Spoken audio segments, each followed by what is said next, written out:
कुछ लोगों का प्रश्न है कि महाराज जी, देव पूजा किस प्रकार से करना चाहिए।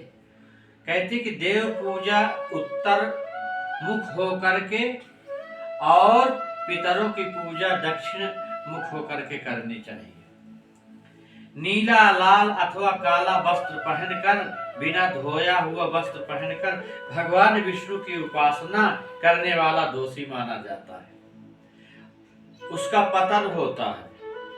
गीले वस्त्रों को पहनकर अथवा दोनों हाथों घुटनों के बाहर करके और जप, होम और दान किया जाता है, वह निष्फल हो जाता है, क्योंकि कहा गया आर्दावसास्तु यत् कुर्यात् बहिर्जानु च यत् कृतम्। फिर आगे बताते हैं कि केश खोलकर आचमन और देव पूजा नहीं करना चाहिए। कुछ नियम आगे बताते हैं कि ताम्राम भाजने मह्यम दीते यस्सु पुष्कलम। कहती कि तांबा मंगल स्वरूप और पवित्र भगवान को बहुत प्रिय है। तांबे के पात्र में रखकर जो वस्तु भगवान को अर्पण की जाती है, उससे भगवान बहुत प्रसन्न होते हैं। इसलिए भगवान को जल आदि वस्तुएं तांबे के पात्र में रख करके और अर्पण करना चाहिए। फिर बताते हैं कि शिवो नेतद भवम यस्मात् तस्मात् पितृवल्लभम अमंगलम यदि यत्नेन देव कार्येषु वर्जयेत।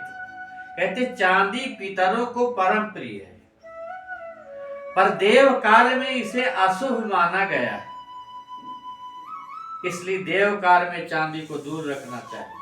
अब कहीं कहीं चांदी को बताते हैं कि बहुत ही पवित्र है, लेकिन यहाँ बताते हैं कि नहीं रखना चाहिए।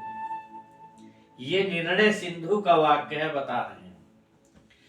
फिर कहते हैं कि भगवान की उपासना करते समय दीपम स्पृष्ट्वा तुयो देवी मम कर्माणि कारयेत्। कहते कि भगवान की उपासना करते समय दीपक का स्पर्श करने पर हाथ धो लेना चाहिए, अन्यथा दोष लगता है। जैसे आरती करने के बाद तुरंत हाथ को धो लेना चाहिए।